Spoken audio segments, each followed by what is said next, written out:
नमस्कार सभी को। आप सभी का आपके अपने इस YouTube चैनल पर हार्दिक स्वागत है। आज हम हिंदी व्याकरण से संबंधित जो टॉपिक है संज्ञा के विकार, उसका अध्ययन करने जा रहे हैं। इसमें हम सबसे पहले लिंग, उसके बाद में वचन और उसके बाद में कारक का अध्ययन करेंगे। तो संज्ञा के विकार मतलब परिवर्तन। तो संज्ञा में परिवर्तन किन किन कारणों से आता है, लिंग और वचन से, तो वो हम देखते हैं। संज्ञा क्या होता है? संज्ञा कहते हैं किसी के नाम को ही संज्ञा कहा जाता है, चाहे वो व्यक्ति हो, चाहे वस्तु हो, चाहे स्थान हो, किसी का भी नाम जो हो वो संज्ञा है। पहले हम देखते हैं लिंग। लिंग क्या होता है? स्त्री पुरुष जाति का बोध कराने वाले जो संज्ञा शब्द होते हैं वो लिंग कहलाते हैं, कि वो नर या मादा जाति का वो बोध कराने वाले शब्द ही लिंग कहलाते हैं।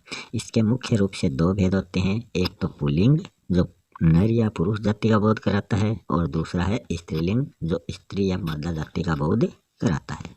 पहले हम देखते हैं पुल्लिंग। पुल्लिंग पुरुष जाति का बोध कराता है, जैसे दिनों के नाम जो होते हैं सोम मंगल बुध बृहस्पति शुक्र शनि रवि, ये सभी क्या हैं, पुल्लिंग में आते हैं।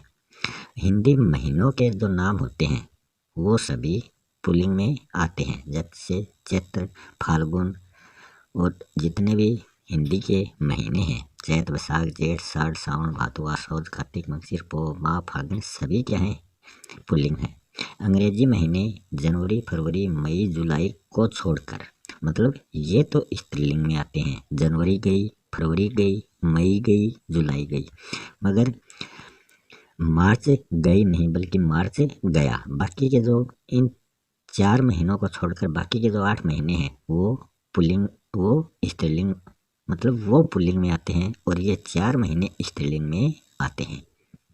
ग्रह मतलब बुध शुक्र, ये 8 ग्रह जो हैं ये सभी, ये बुध शुक्र सूर्य, ये 7 ग्रह जो हैं ये तो आते हैं पुल्लिंग में, मगर जो पृथ्वी है ये स्त्रीलिंग में आता है।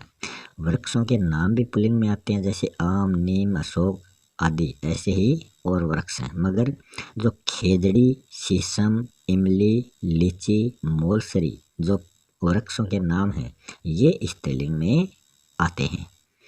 अनाजों के नाम जो हैं जौ चना आदि वो सभी पुल्लिंग में आते हैं, मगर मक्का ज्वार सरसों अरहर, ये 4 जो अनाज हैं ये स्त्रीलिंग में प्रयुक्त होते हैं।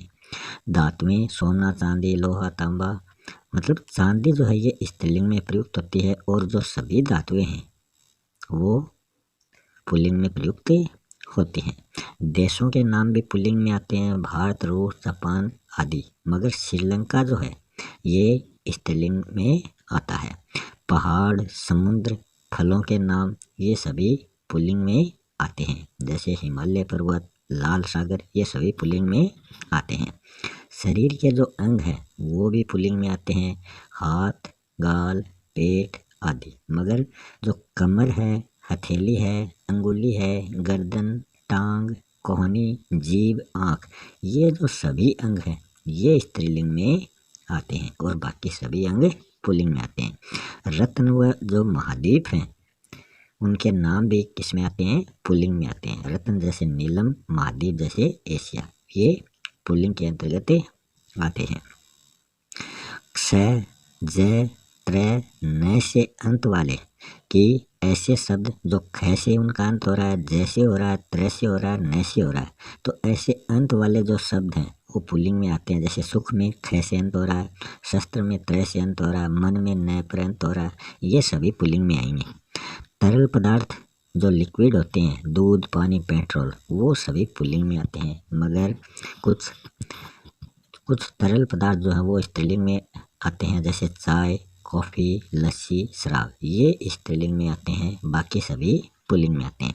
वर्णमाला के जो अक्षर हैं वो पुल्लिंग में आते हैं, मगर अपवाद स्वरूप ई और री, ये जो वर्णमाला के अक्षर हैं ये स्त्रीलिंग में आते हैं। फिर हम देखते हैं ऐसे कौन से शब्द हैं जो सदैव पुल्लिंग में प्रयुक्त होते हैं, उनका स्त्रीलिंग मादा शब्द लगाने पर ही बनता है। भालू चित्ता कौवा उल्लू तोता। तो ये सभी हमेशा पुल्लिंग में आते हैं। कभी देखा गया भालू, भालूनी, चीता, चीती, कौवा, कोई, उल्लू, उल्ली, तोता, तोती, ऐसे नहीं बनते इसके। इससे इन शब्दों से पूर्व हम मादा शब्द जोड़कर इनको स्त्रीलिंग बनाते हैं। जैसे भालू पुरुष पुल्लिंग में आ गया, नर भालू स्त्रीलिंग में आ गया, चीता पुल्लिंग, नर चीता स्त्रीलिंग, ऐसे ये बन जाते हैं। फिर है स्त्रीलिंग। अब हम देखते हैं स्त्रीलिंग शब्द मतलब मादा जाति का या औरत जाति का बोध कराने वाले शब्द जो हैं वो स्त्रीलिंग कहलाते हैं। नदियों व झीलों के नाम जो हैं वो हमेशा स्त्रीलिंग में आते हैं। जैसे गंगा नदी, सांबर नदी। नक्षत्र जो होते हैं वो भी स्त्रीलिंग में आते हैं हमेशा। रोहिणी, अश्विनी। और जो तिथियां होती हैं जैसे प्रथमा, द्वितीया, पूर्णिमा, अमावस्या, ये सभी स्त्रीलिंग में आते हैं। भाषा, लिपि व बोली जैसे जो शब्द हैं वो भी हमेशा स्त्रीलिंग में आते हैं। हिंदी, देवनागरी, मारवाड़ी, ये क्या है स्त्रीलिंग में आएंगे। हिंदी भाषा है, लिपि देवनागरी है और बोली मारवाड़ी है। आई, आवट, आहट, इका, इमा, इया, आइन, ऐसे जो प्रत्यय युक्त शब्द हैं वो भी स्त्रीलिंग में आते हैं। प्रत्यय कहाँ लगते हैं? शब्द के अंत में। आई जैसे बुरा है, बुरा शब्द में आई प्रत्यय लगने पर ये बुराई बन गया, तो ये स्त्रीलिंग में आ जाएगा। गरिमा, इसमें इमा प्रत्यय लगा है। बालिका, इसमें इका प्रत्यय लगा है। गुड़िया, इसमें इया प्रत्यय लगा है। तो जहाँ अंत में प्रत्यय जुड़ते हैं वो भी स्त्रीलिंग में आते हैं, जो ये प्रत्यय हैं। आकारांत तत्सम संज्ञा वाले जो शब्द होते हैं मतलब आप जो जिनका अंत होता है वो स्त्रीलिंग में आते हैं। जैसे दया, दया में आप्रंत हो रहा है। बाला में आप्रंत हो रहा है। इकारांत जो तत्सम संज्ञा शब्द हैं वो भी स्त्रीलिंग आते हैं। इकारांत मतलब छोटी ई पर जो अंत हो रहे हैं। अग्नि, रीति, ये इकारांत हैं। मगर अपवाद स्वरूप कवि और रवि जो हैं ये स्त्रीलिंग में प्रयुक्त न होकर पुल्लिंग में प्रयुक्त होते हैं। खेलों के नाम स्त्रीलिंग में आते हैं। Cricket, kabaddi, tennis, hockey, volleyball, cycling, running, ये सभी स्त्रीलिंग में आते हैं। इकारांत तद्भव संज्ञाएं मतलब जो बड़े ई की मात्रा जहाँ लगती है वो स्त्रीलिंग में आते हैं। जैसे रोटी, बिंदी, नौकरी, नदी, सभी में बड़ाई है। मगर अपवाद स्वरूप जो हाथी और माली है इनमें भी बड़ाई है, मगर ये पुल्लिंग में आते हैं। उकारांत तत्सम संज्ञाएं जो हैं वो भी स्त्रीलिंग में आती हैं। जैसे वायु उपरंत, मधु उपरंत, मृत्यु में उपरंत, आयु में उपरंत, ऋतु में उपरंत, ये सभी स्त्रीलिंग है। मगर अपवाद स्वरूप जो विधु है, विधु जो है ये पुल्लिंग में प्रयुक्त होता है। अब हम देखते हैं ऐसे कौन से स्त्रीलिंग शब्द हैं जो सदैव ही स्त्रीलिंग में प्रयुक्त होते हैं, तो उनको हम देखते हैं। तो वो कौन से हैं? सदैव स्त्रीलिंग में प्रयुक्त होने वाले शब्द हैं गिलहरी, तितली, बतख, चील, कोयल, मक्खी, छिपकली, मकड़ी। इनका हम पुल्लिंग ऐसे गिलहरी स्त्रीलिंग है तो गिलहरा पुल्लिंग नहीं होता। तितली स्त्रीलिंग है तो तितला पुल्लिंग नहीं होता। इनसे पहले हमें नर लगाना पड़ता है। गिलहरी, नर गिलहरी, तितली, नर तितली, बतख, नर बतख, चील, नर चील। इस प्रकार इनमें नर शब्द जोड़कर हम इनको पुल्लिंग में बदल सकते हैं। पुल्लिंग से स्त्रीलिंग शब्द बनाने से जुड़ने वाले जो शब्दांश हैं वो हम देख लेते हैं। जैसे ए पर अंत होने वाले जो शब्द हैं उनके आगे हम आ प्रत्यय जोड़ देते हैं तो वो स्त्रीलिंग में बन जाते हैं। प्रिय पुल्लिंग है, प्रिय स्त्रीलिंग है। पूज्य पुल्लिंग, पूज्य स्त्रीलिंग। छात्र पुल्लिंग, छात्रा स्त्रीलिंग। महोदय पुल्लिंग, महोदया स्त्रीलिंग आदि। ऐसे आ वाले जो शब्द हैं अंत में वो स्त्रीलिंग में। अक या इका पर जो अंत होता है वो स्त्रीलिंग में होते हैं। सेविका, सेवक पुल्लिंग है और इसमें इका प्रत्यय जुड़ गया, सेविका बन गया, स्त्रीलिंग हो गया। गायक पुल्लिंग है और इसमें इका प्रत्यय जुड़ गया तो ये स्त्रीलिंग हो गया। शिक्षक पुल्लिंग है मगर इसमें इका प्रत्यय जुड़ने पर ये शिक्षिका बन गया तो ये स्त्रीलिंग हो गया। बालक पुल्लिंग है, इसमें इका प्रत्यय जोड़ने पर ये स्त्रीलिंग बन गया।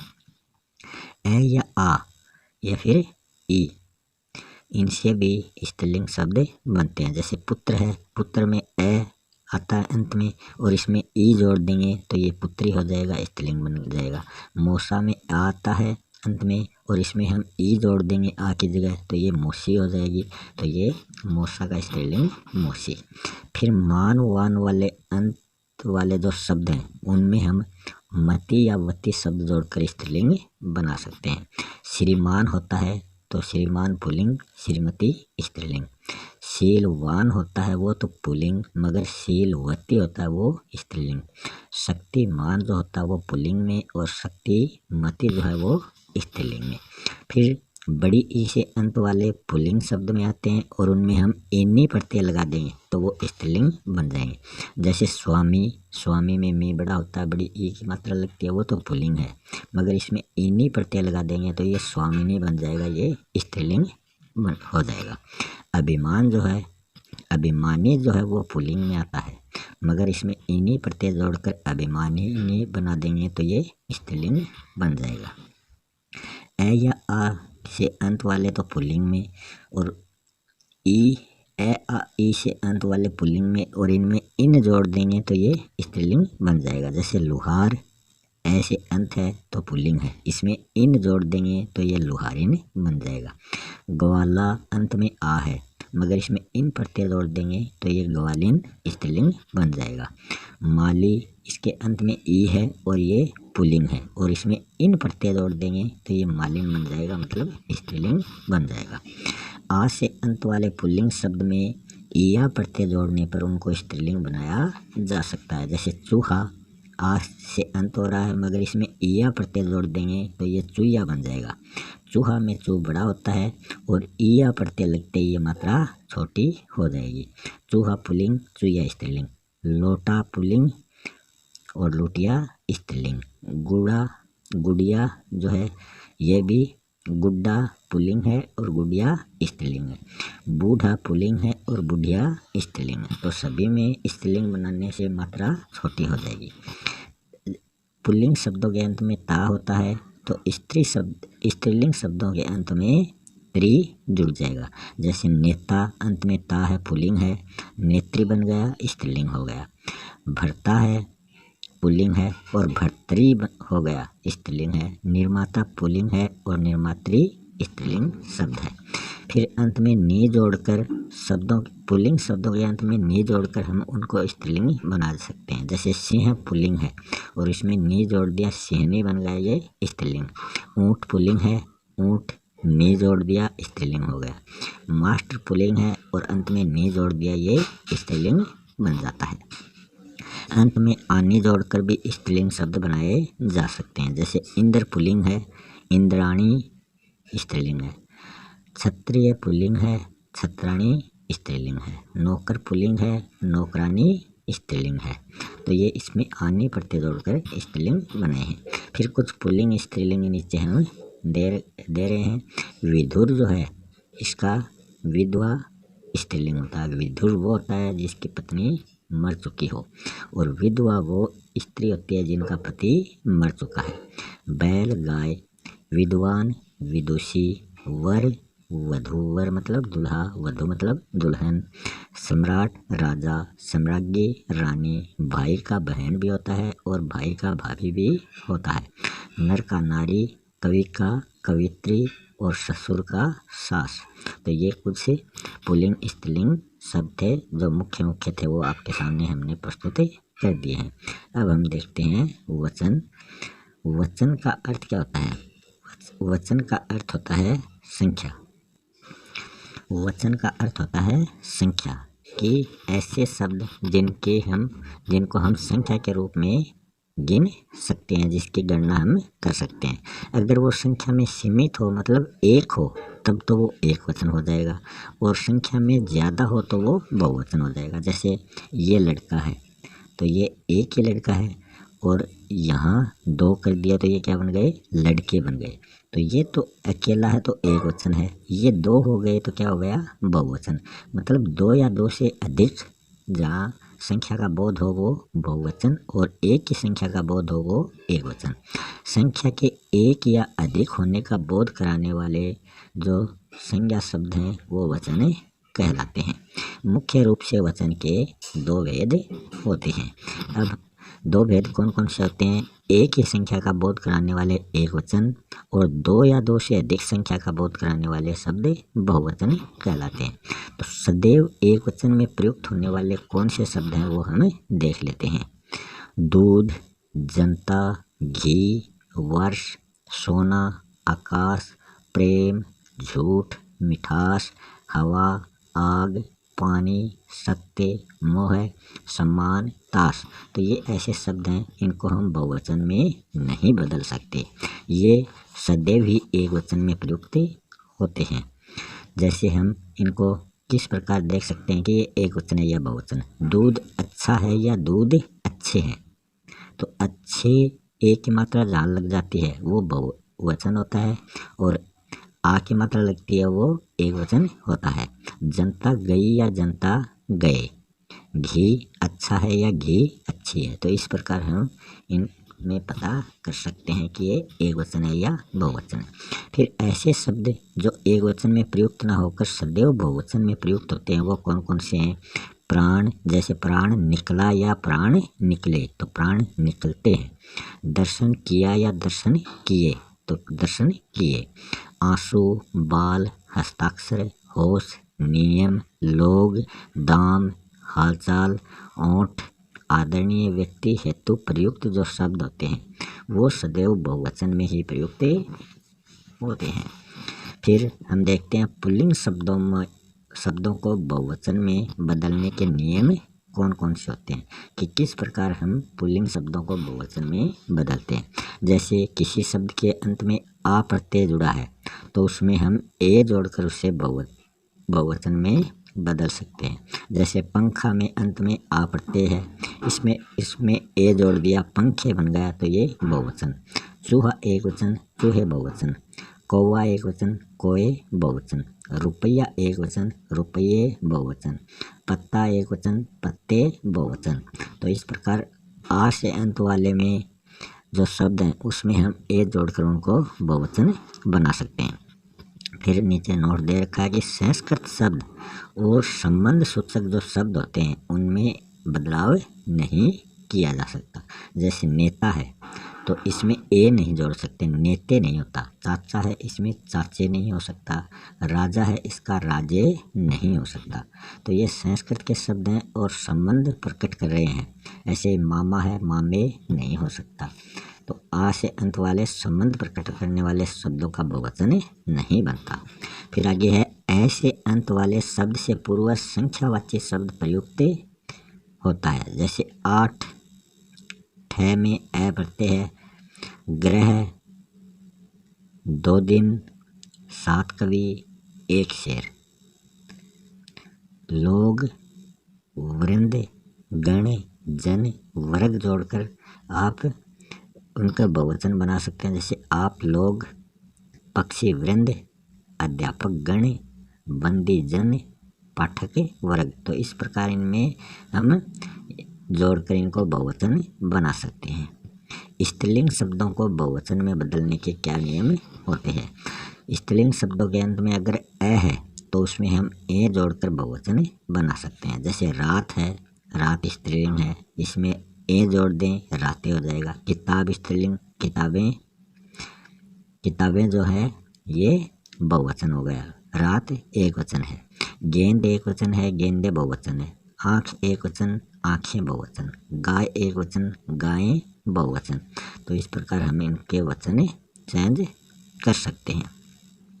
फिर आगे हम देखते हैं ए जोड़कर भी बहुवचन बनाए जा सकते हैं। जैसे लता एक वचन, लताएं बहुवचन। शाखा एक वचन, शाखाएं बहुवचन। चिंता एक वचन, चिंताएं बहुवचन। शब्द के अंत में ई है तो उसमें हम या प्रत्यय जोड़कर बहुवचन बना सकते हैं। जैसे विधि में या जोड़ दें, ई तो इसमें जुड़ा ही है, अंत में या जोड़ दे तो ये विधियाँ हो जाएगा बहुवचन। पंक्ति एक वचन है, पंक्तियाँ बहुवचन। लिपि एक वचन है, लिपियाँ बहुवचन।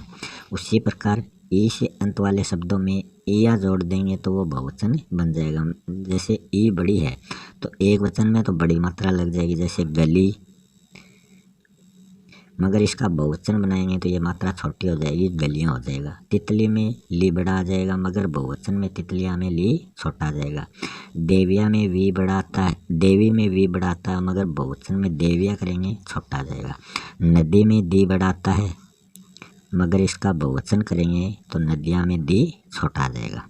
फिर अंतिम ई अगर बड़ा है तो उसमें या प्रत्यय लगाकर भी हम बहुवचन बना सकते हैं। जैसे सुई है तो इससे सुइयां बन गया, ई छोटा हो गया। मिठाई में ई बड़ा था, मिठाइयाँ बनते ही छोटा हो गया। बधाई में ई बड़ा था, मगर बहुवचन में या प्रत्यय लगाने से ये ई लघु हो गया। या का या बनाकर भी बहुवचन बना सकते हैं। जैसे चिड़िया है, एक वचन है, मगर इसमें जैसे ही या जोड़ दिया तो ये बहुवचन हो गया। चिड़िया एक वचन है, और ये चंद्र बिंदु मतलब जो अनुनासिक है इससे बहुवचन बना है। गुड़िया भी एक वचन है, अनुनासिक लगा दिया बहुवचन हो गया। बुढ़िया एक वचन है, अनुनासिक लगा दिया बहुवचन हो गया। आ, उ और औ ये जोड़कर भी हम बहुवचन बना सकते हैं। जैसे माला में आ है अंत में तो ए जुड़ जाएगा, मालाएं बहुवचन हो गया। वस्तु एक वचन है, वस्तुएं बहुवचन है। बहु एक वचन हो जाएगा और बहुएं बहुवचन हो जाएगा। गाय एक वचन है, गौएं बहुवचन हो जाता है। इस प्रकार हमने वचन भी कंप्लीट कर लिए हैं। अब हम देखते हैं कारक। कारक को हम परसर्ग भी कहते हैं। ये सदैव संज्ञा के साथ ही प्रयुक्त होते हैं।